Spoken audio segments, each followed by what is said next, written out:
예수님께서 이 유월절을 6일 여섯 날을 앞두시고 이제 그 행하신 일이 이 사복음서에 다 나와 있어요. 아주 중요한 사건인데 우리가 잘 아는 이 시몬의 잔치 사건이에요. 근데 우리가 흔히 이 사람들에 대해서 평가를 잘 내리지 않습니까?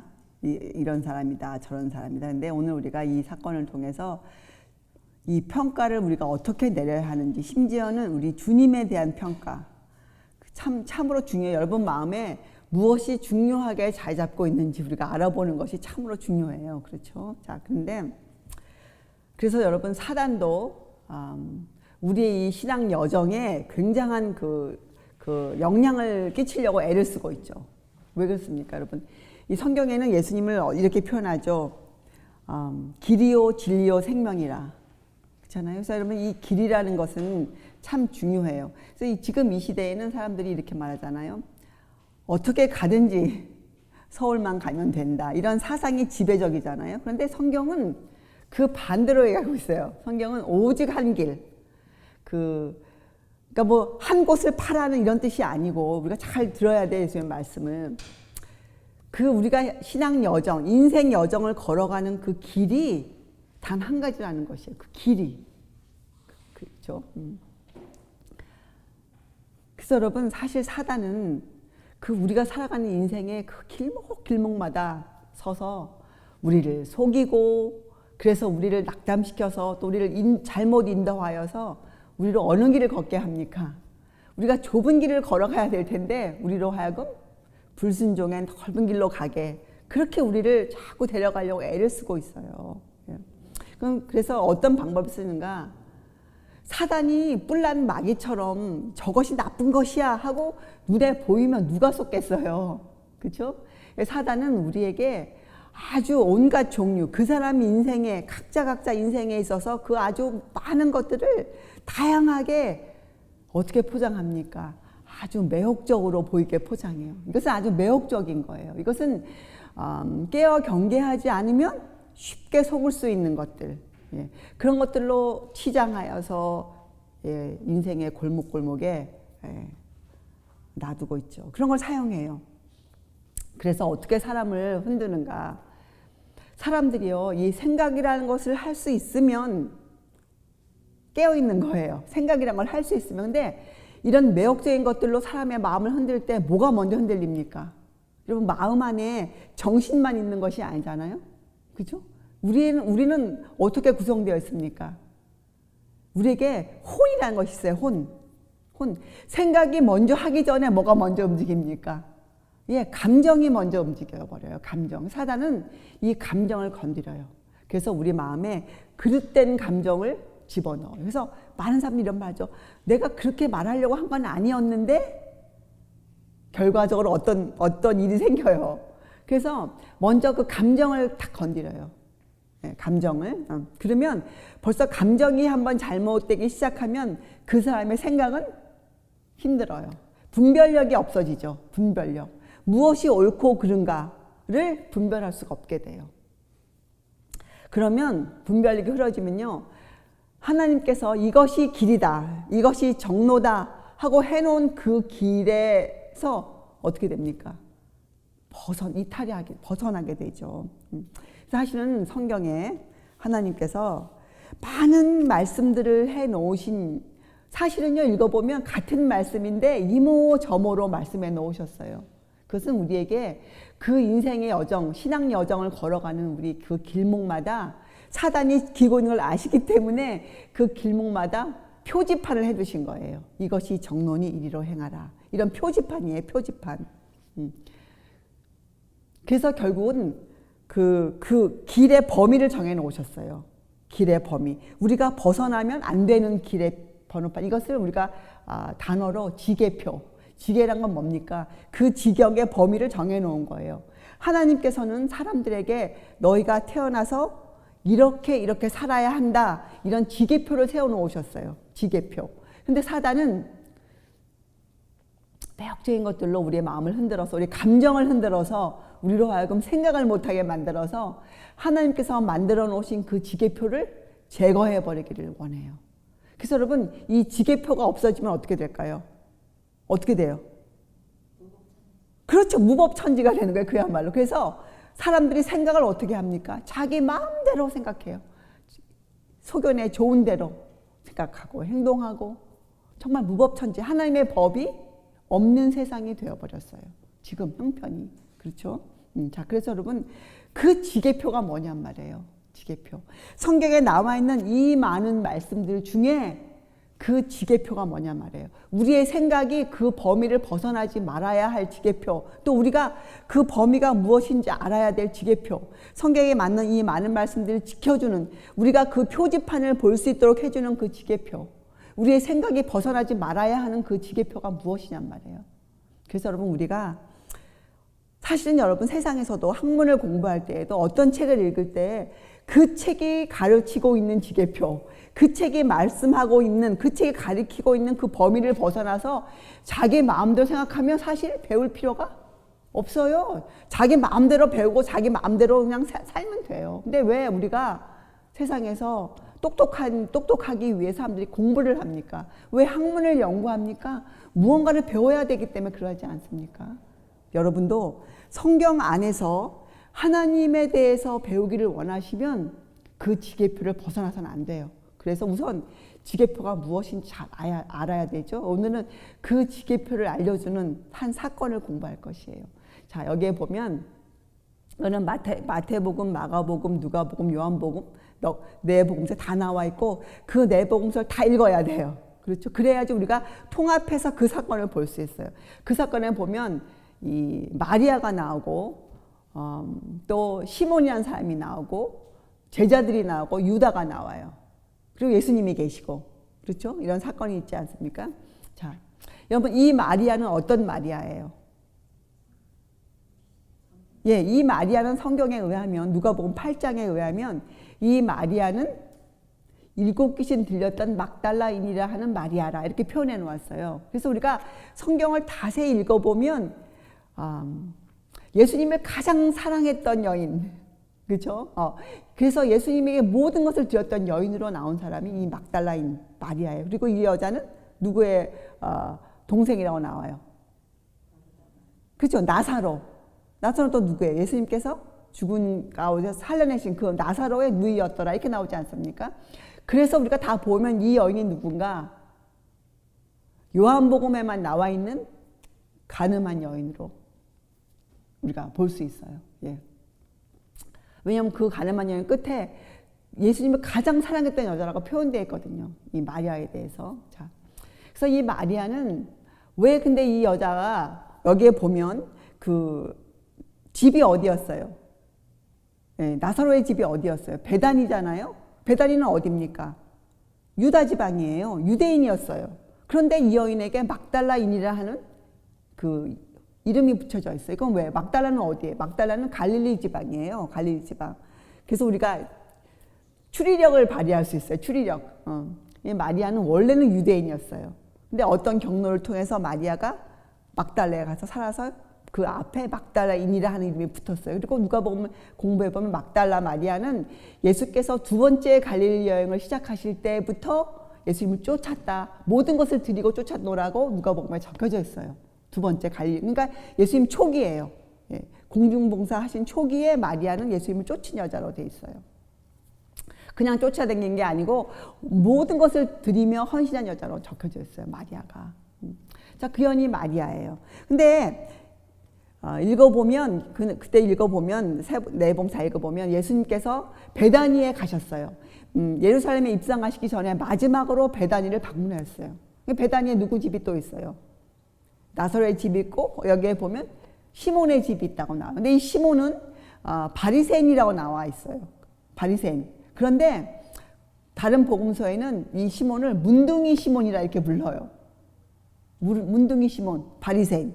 그것도 추리력을 발휘해 보셔야 돼요. 그죠? 시몬은 유대인이었는데 또 특별히 어떤 지위에 있는 사람이었어요. 예, 그 나라의 존경받는 종교 계급에 속한 바리새인이었어요. 근데 그는 문둥이였어요. 그렇게 시몬이 나옵니다. 자, 그런데 시몬이 예수님께서 문둥이를 그 병을 고쳐주셨어요. 그래서 그것 때문에 감사한 마음이라 표현하기 위해서 그가 잔치를 베풀었어요. 지금 그 잔치에 마리아네 식구와 제자들과 사람들과 다 모여 있는 거예요. 그 잔치 장면이에요. 근데 그 잔치에 여러분 그러니까 한번 생각해 보세요. 마리아가 그 잔치에서 어떤 입장에 서 있었겠습니까? 여러분 추리력을 좀 상상해 보세요. 떳떳했을까요, 마리아가? 아마 마리아는 항상 뒷자리를 차지하고 있었을 거예요.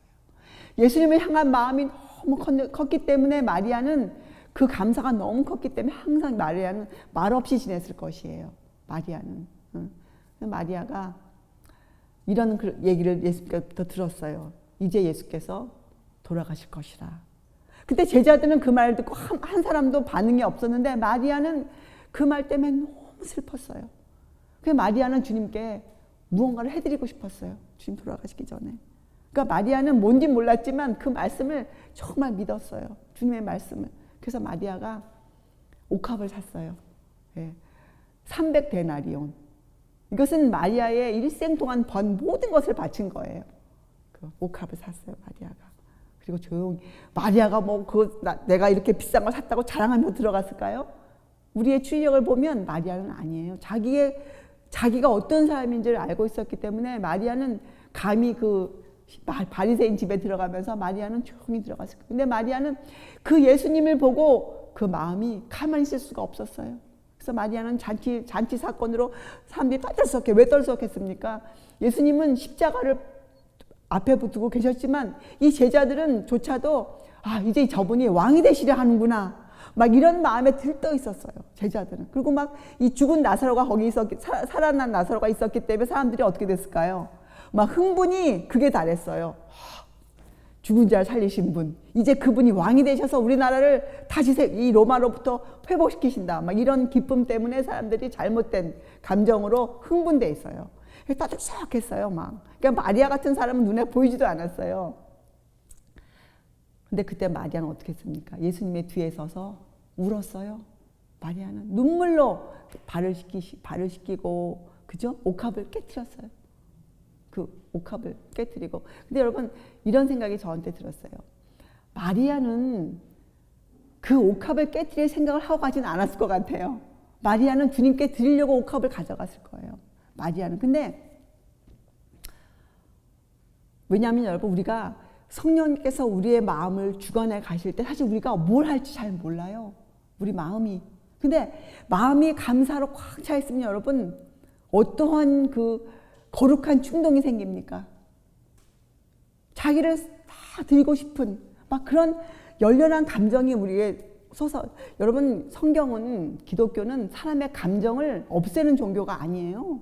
성경은 이 사람의 이 냉철한 이런 이성만 사용하는 것이 아니에요. 우리에게 있는 그 아름다운 감정을 주님 사용하세요. 그러니까 마리아 그랬어요. 마리아의 그 마음이. 여러분 어떻게 감정이 없는 마음이 성립됩니까? 저 사람을 사랑하는데 사랑하는 그 감정이 없이 저 상대를 어떻게 사랑해요? 상대방을 보고 반가운데 어떻게 가만히 앉아서 반갑습니다 이 말이 나옵니까? 버선발로 뛰어가게 되죠. 반가우면. 그렇잖아요. 그게 사람 아닙니까? 그래서 마리아는 그런 행동을 했는데 얼마나 마리아가 조용히 했으면 아무도 그걸 몰랐어요. 그런데 어떻게 알게 됐습니까?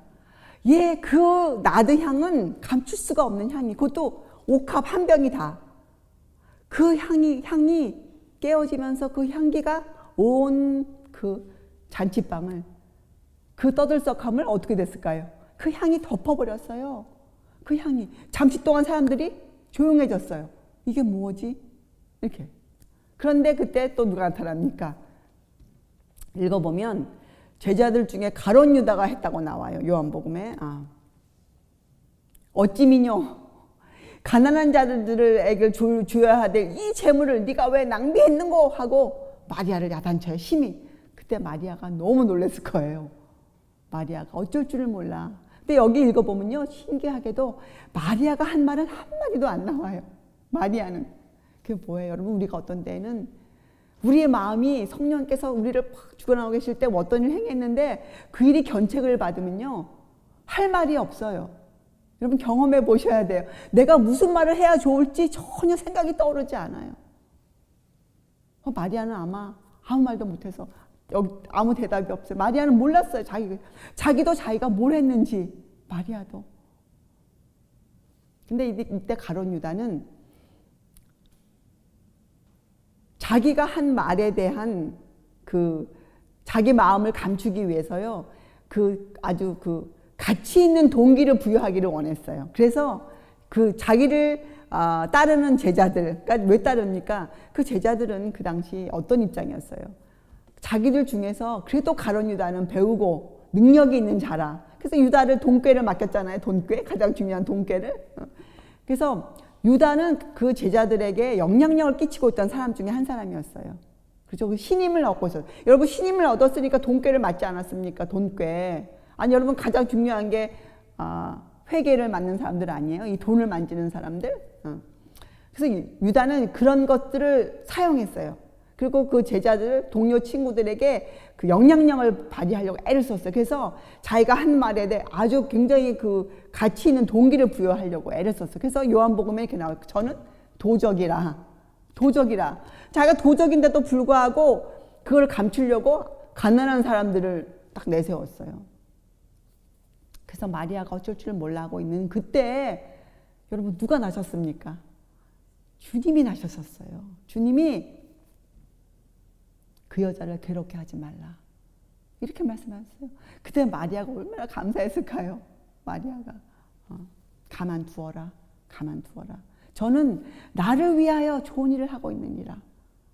근데 가룟 유다는 그 말을 듣고 화가 났어요. 가룟 유다는. 왜요? 자기가 예수님 앞에 벌거벗은 모습으로 드러났거든요. 자기 속내를 환히 보신다는 걸 알았어요. 가룟 유다는. 사람들이요, 자기 속내를 들키면 주님이신데도 불구하고 화를 내요. 성경 말씀 앞에서도 화를 내요, 사람들이. 유다는 화를 냈어요. 그래서 성경을 읽어보면 그 일 사건으로 유다가 뭘 합니까? 은 30에 주님을 팔았다고 나와요. 유다는 마리아가 주님께 바치는 그 경배를 보고 질투가 났어요. 여러분 참 놀랍죠? 어떻게 사람이 그럴 수 있을까? 지금 우리 마음이 그렇잖아요. 그래서 은 30. 마리아는 300데나리온의 은에 옥합을 사고 그걸 깨뜨렸는데 가룟 유다는 은 30에 주님을 팔았어요. 은 30에. 제자들은 유다하고는 좀 달랐어요. 제자들은 정말 주님을 사랑했어요. 그런데 그들의 문제가 뭐였습니까? 감사함을 표시할 줄을 몰랐어요. 근데 그들이 언제 감사함을 표시합니까? 예수님이 돌아가신 후에. 여러분 아리마대 요셉과 니고데모도 주님 살아계실 때는 아무것도 안 했어요. 주님 살아계실 때 자기를 헌신해서 바쳤다는 증거로 나와 있는 사람은 이 막달라 마리아 하나가 나와 있어요. 그래서 예수님이 뭐라고 얘기합니까? 이 복음이 전파되는 곳에 이 여인이 행한 일도 기념하라. 저를 기념하라. 저를 기념하라예요. 사람을, 마리아를. 근데 여러분 우리가 이 사건을 놓고 마리아를 기억하지 않죠. 그죠? 여러분 그래서 우리가 다시 한번 생각해 봐야 돼요. 도대체 마리아가 했던 그 일이 정말 어떤 의미를 갖고 있는가? 마리아가 행한 그 정신, 동기는 무엇이었던가? 이것을 우리가 되새겨 봐야 돼요. 그래서 여러분 주님께 감사함을 표시한, 특별히 마리아가 그때 감사함을 표시한 것은 뭐였습니까? 마리아는 예수님을 누구로 인정한 것이었어요. 네, 마리아는 예수님을 하나님의 아들로 인정하고 마리아는 큰 영예를 돌린 거예요. 왜요? 사실은 마리아가 예수님이 돌아가실 것을 듣고 옥합을 갖고 왔잖아요. 근데 잔치에 갔더니 어떤 얘기가 들리는 거예요. 저분이 왕으로 임하신단다. 왕이 되신단다. 그래서 마리아 마음이 기쁨으로 변했어요. 그래서 마리아가 옥합을 깨트린 거예요. 마리아가. 그건 뭘 의미하는가? 마리아는 예수님을 정말로 왕으로 섬겼어요. 그 마음에. 하늘의 왕으로. 그래서 마리아는 그 하늘의 왕에게 마땅한 합당한 영예를 돌려드린 거예요. 그 옥합을 깨트린 거예요. 여러분 동방 박사들 기억해 보세요. 동방 박사들이 예물을 갖고 왔죠. 근데 그들은 주님에 대해 잘 알지 못했어요. 근데 그들이 왜 예물을 드렸습니까? 그들은 누구신지 모르지만 그분이 하나님의 아들로서 받아야 될 그 영예를 바르게 평가한 사람들이에요. 평가. 그래서 그 값진 예물을 드린 거예요. 여러분, 우리가 주님께 드리는 봉사가 정말 누구에게 드리고 있는지를 알면 참 값진 것이에요. 근데 우리가 아무리 많은 걸 드려도 우리가 그분이 누구신지 정확히 모르면 그것은 그분에 대한 바른 평가를 하지 못하고 있는 거라. 얘기를 옥합이 우리에게 알려주고 있는 거예요. 이 옥합에 대한 교훈은. 그러니까 마리아는 그분이 누구신지 알고 그 옥합을 깨뜨려. 왜요? 하늘의 왕에게 드리는데 옥합이 중요합니까? 마리아는 어느 것도 그것을 그 가치를 할 수 없다고 마리아는 알고 있었어요. 그래서 마리아는 자기가 가진 것 중에 가장 귀한 것을 깨뜨린 거예요. 옥합. 근데 제자들은 그 일을 하지 않았어요. 제자들은 주님을 사랑했지만 그 사랑에 대한 감사를 표현을 올바르게 하지 못했어요. 제자들은. 자, 그래서 여러분, 우리들이 이런 걸 한번 생각해 보세요. 여러분, 우리들도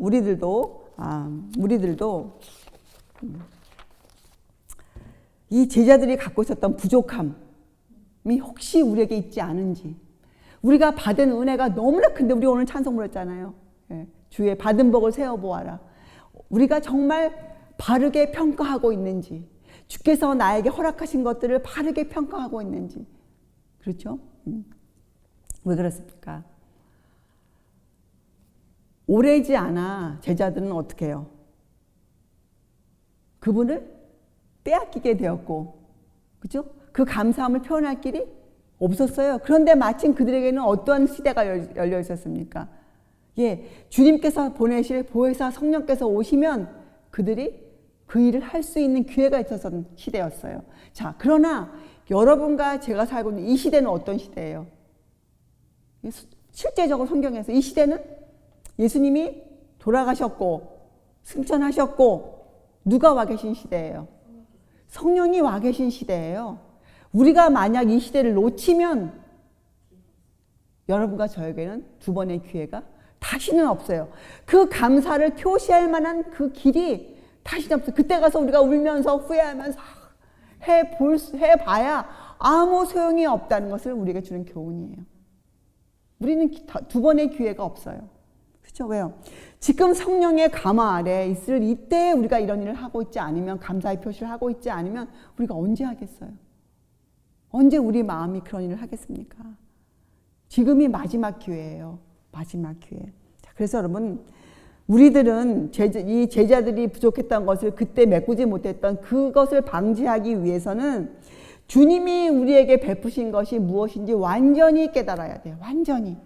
우리는 지금 조금 알고 거울로 보는 것 같이 희미하게 알고 있을 때가 아니고, 우리는 지금 주님을 우리 손으로 만지고 느끼고 우리가 그렇게 감각적으로 우리의 감정까지 다 주님께 바쳐줘야 되는 그런 시대에 우리가 살고 있는 거예요. 그렇죠? 자, 그런데 어떻게 할 수 있는가? 누가복음에는 이런 글이 나와요. 이 사건을 두고. 그때 시몬의 마음이 어떠했냐면, 시몬은 마음속으로 했다고 나와요. 이 성경에 누가복음에. 마음속으로 저분이 그 예수님이 마리아를 칭찬하는 모습을 보고 시몬이 마음속으로 이렇게 생각하죠. 저분이 선지자였다면 지금 저 여자가 어떤 죄인인지 알았을 터인데, 이런 마음을 갖고 있었어요. 근데 참 놀랍죠. 자기의 묻은 병을 고쳐주신 분으로 지금 감사하다고 잔치를 베풀고 있으면서도 마음속으로는 그게 무엇인지 몰랐어요.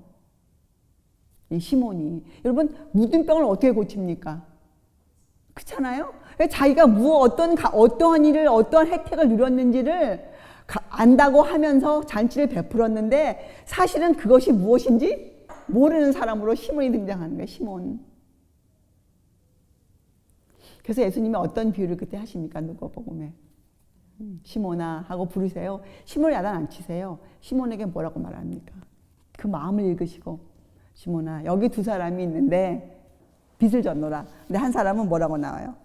하나는 500데나리온을 졌고 하나는 50데나리온을 졌느니라. 이렇게 비교해서 비유를 하나 드세요. 누가 더 뭐라고 나옵니까? 둘 중에 누가 더 저를 더 사랑하겠느냐. 그래서 예수님은 시몬으로 하여금 스스로 자기를 책망하게 만들어요. 스스로. 그렇죠?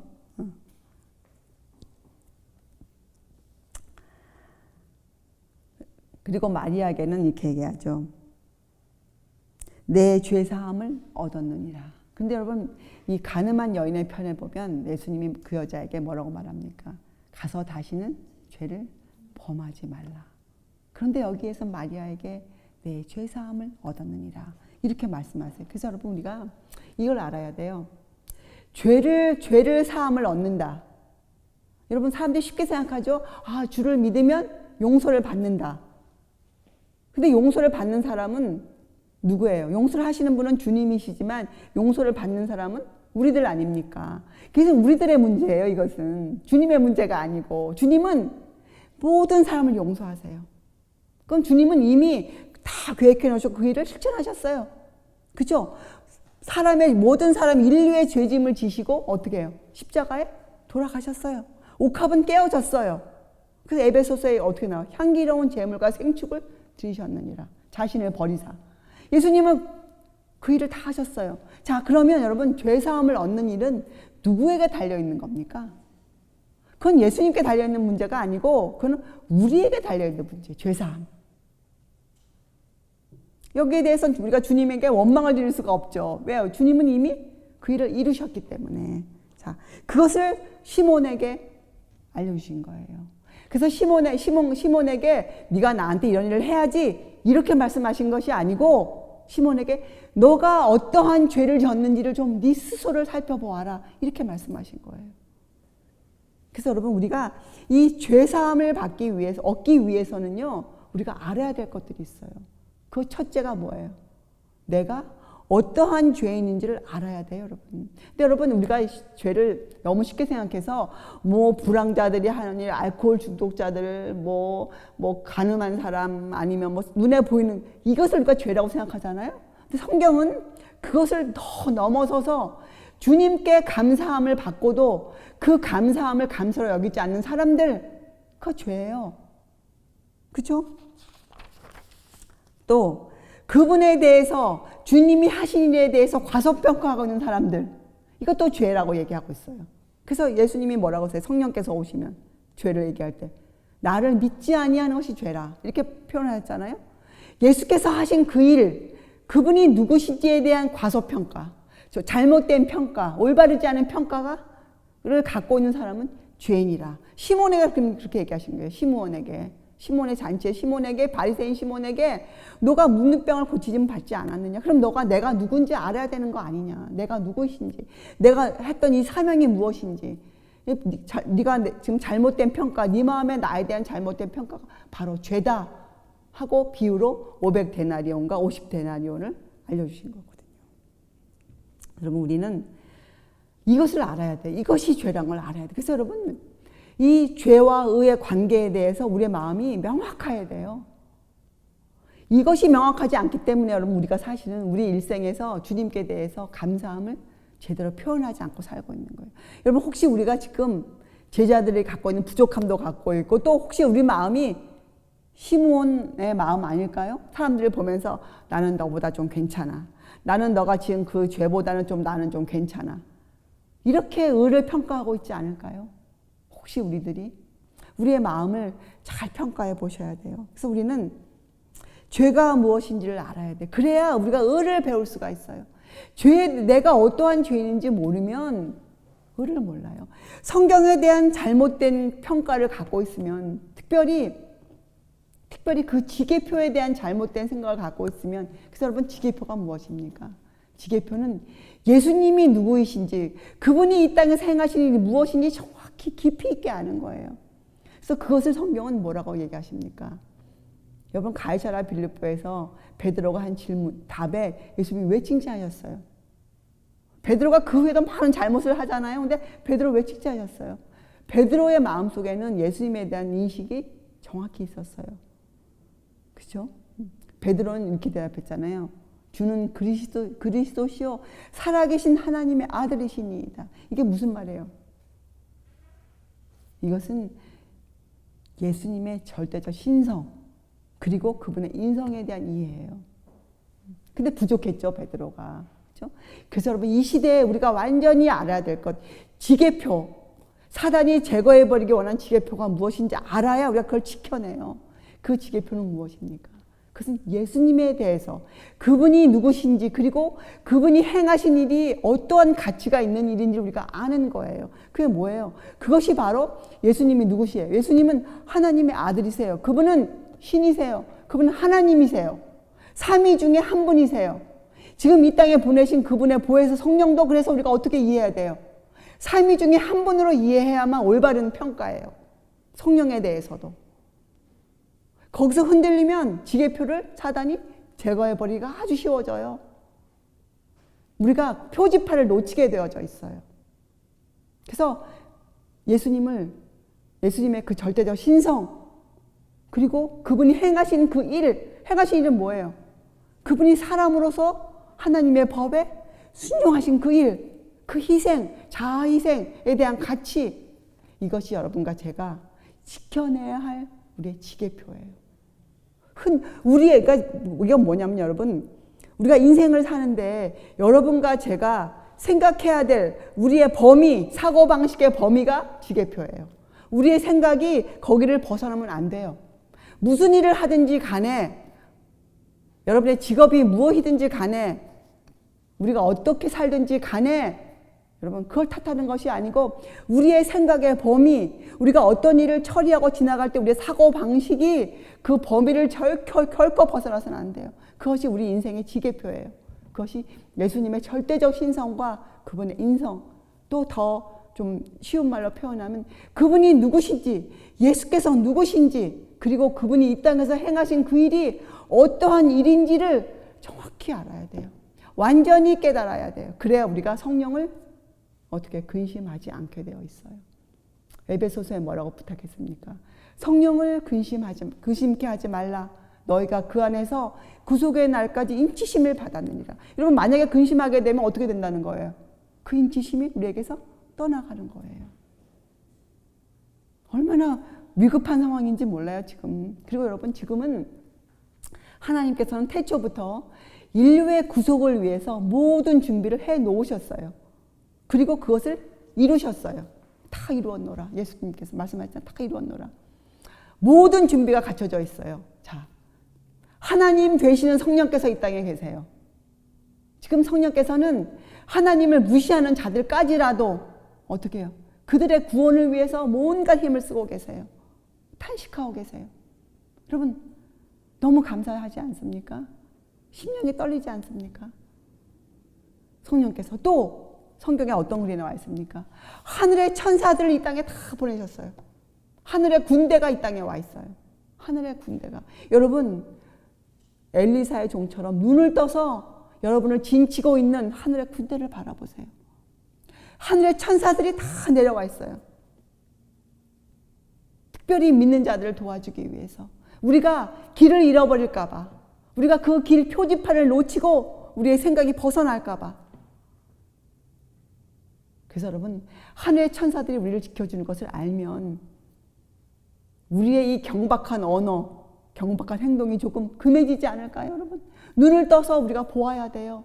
눈을 떠서 지금 우리 주변에 누구들이 와 있는지를 보아야 돼요.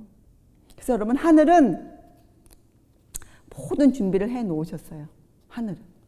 그렇죠? 그래서 여러분 어느 누구도 나는 겨우 이런 사람이야. 나는 어찌할 수 없다. 이런 말이 나오지 말아야 돼요. 여러분 그 말이 참 겸손하게 들리지만 주님 앞에서 사실은 그건 인간적인 생각이에요. 인간적인 견해. 지금 가룟 유다처럼. 가룟 유다가 인간적인 견해로 말했잖아요. 무슨 낭비. 이건 낭비야. 아니 가난한 자들을 도와줘야지. 이거는 인간 세속적인 견해예요. 여러분 이런 견해를 갖고 있으면 안 돼요. 우리는. 그래서 어떤 누구도 타고난 자기의 그 성향 때문에 절망할 필요가 없어요. 절망하는 사람들은 그것은 겸손이 아니고 그건 영적 교만이에요. 아니 주님이 해주시겠다는데 주님이 다 해놓으셨다는데도 안 된다고 고집하는 건 뭡니까? 그건 교만이죠. 교만. 주님이 우리에게 너희가 완전해져라. 완전해질 수 있다. 신의 성품에 참여하는 자가 되어라 했는데도 아니라고 고집하는 건 뭐예요 도대체? 아니요, 저는 그저 죄인이에요 하고 고집하는 건 뭐예요? 그냥 이렇게 죄 짓고 살아야 됩니다. 그러나 나를 구원하소서. 이건 뭐예요? 이건 말이 앞뒤가 안 맞는 거예요. 이거는 우리 구원의 과학하고 이치에 맞지 않는 거예요, 여러분. 그건 교만이에요. 인간의 교만, 인간의 저항이에요, 저항. 하나님의 사랑에 대한 인간의 반역이에요, 그것은. 아무도 절망할 필요가 없어요. 그러나 여러분, 우리가 뭘 해야 됩니까? 하나님이 모든 것을 해놓으셨기 때문에, 준비를 다 갖추어 놓으셨기 때문에, 우리가 아까 말했지만 이 인생의 길을 걷는 주체는 누구예요? 예수님이 아니세요. 여러분, 이 죄사함을 받아야 할 사람은 바로 나예요. 나. 용서함을 받아야 할 사람은 나예요. 나. 내가 중요하잖아요. 나라는 사람이. 이 삶의 가치가 얼마나 중요합니까? 여러분, 우리의 가치가 뭔지 아세요? 성도라고 부르면 우리의 가치가 뭔지 아세요? 하나님이 천사들과 우리를 같이 놔주시는 거예요. 하늘의 천사들과 합력하여 이 싸움을 싸우라고 우리를 같이 놔두시는 거잖아요. 우리가 그런 지위를 허락하신 분이 예수 그리스도세요, 우리에게. 우리의 맏형님이라고 성경에 나와 있지 않습니까? 우리를 친구라 여기신다고 나와 있지 않습니까? 같은 급에 놔두신 거예요, 여러분. 그래서 여러분, 우리가 할 일이 있어요. 이 영혼의 원수를 정하기 위해서는 여러분, 우리 힘으로 할 수 있는 모든 준비를 해야 돼요. 모든 준비를 하면서 기다려. 여러분, 기다린다는 것은 준비가 들어가 있어요. 아무것도 안 하는 건 기다리는 것이 아니에요. 주의 재림을 정말로 기다리면 내가 해야 할 일이 있어요. 여러분, 세상이 어떻게 돌아가든, 무슨 사람들이 어떤 걸로 증거라고 되든 우리 마음을 흔들지 말아야 돼요. 그건 우리에게 증거가 되지 않아요. 증거는 내가 갖고 있어요. 그건 뭡니까? 내 성품이 변하는 것이에요.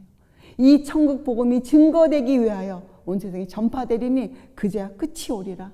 여러분, 남이 아무리 100가지 증거를 대주면 뭐합니까? 나랑 상관이 없는데 내 마음에 증거를 갖고 있어야 돼요. 할 수 있다. 주님이시다. 그분이시다. 어떻게 그분이 나 같은 죄인을 위해서 돌아가셨는가? 그분이 나를 위해 기도해 주시고 계시는가? 이러한 감사함이 우리 생애를 넘쳐서 우리가 어떻게 주님께 전적인 헌신을 드릴 수 있게 돼요. 마리아처럼 옥합을 깰 수 있는 거예요. 그렇죠? 그래서 준비 2가지가 있어요. 첫 번째 준비는 뭐냐? 성령께서 우리의 죄를 깨닫게 하실 때, 우리의 죄를, 양심이 흔들릴 때, 어떤 때는 세미하게 흔들릴 때, 그때에도 어떻게 해요? 우리가 회개하고 자복해야 돼요. 죄를 버려야 돼요. 그때 첫 단계예요. 그래서 여러분, 이사야서 55장 7절에 이 은혜의 때를 설명하면서 이렇게 돼 있지 않습니까? 악인은 그 길을, 불의한 자는 그 생각을 버리고 여호와께로 돌아오라. 그리하면 그가 긍휼히 여기시리라. 우리 하나님께로 나아오라. 그가 널리 용서하시리라. 이 용서함을 받을 수 있는 거예요. 내 죄사함을 얻었느니라. 여러분, 정말 그 음성을 우리가 듣고 싶은 거 아니에요? 주님으로부터? 정말 그렇지 않아요? 우리 마음이? 하나님은요, 이걸 아세요. 우리 사람을 홀로 고아처럼 내버려 두면 우리가 망해요. 우리가 실패해요. 주님이 그걸 너무 잘 아버지세요. 여러분, 어느 아버지가 자식이 죽을 걸 알면서 그냥 내버려둔 아버지가 이 땅에도 없어요. 그런데 그분은 우리의 하늘 아버지세요. 우리의 모든 인생을 아시는 그분이 어떻게 우리를 홀로 내버려 두시겠어요? 성령을 보내셨잖아요. 하늘 천사들을 보내시고 모든 구원의 계획을 마련해 놓으시고 성경을 우리 앞에 놔두시고, 그렇죠? 우리는 깨달아야 돼. 첫째 뭐요? 우리가 얼마나 속절없는 인간인가, 우리가 얼마나 무능한지를 깨달아야 돼요. 우리의 죄를 알아야 돼요. 우리의 죄를. 그리고 우리를 바른 길로 걷게 하기 위해서 하시고 있는 주님께 감사함을 드릴 수 있어야 돼요. 죄를 알아야 돼요. 자, 죄를 깨닫게 되면 우리 마음에 뭘 사모하게 될까요? 의를 사모하게 돼 있어요.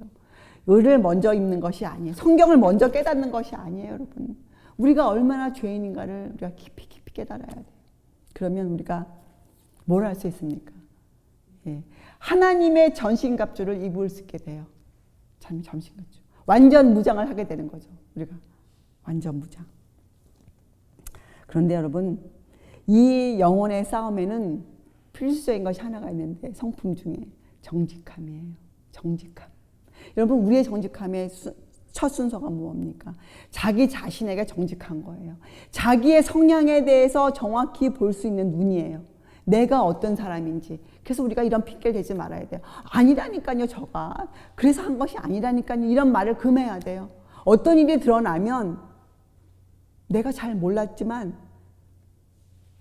나를 사랑해주는 사람들이 그런 말을 할 때에는 내 성품 중에 어떤 면이 드러난 거예요. 그때 우리가 어떻게 해요? 그때 우리가 엎드려야 돼요. 주님, 올소이다.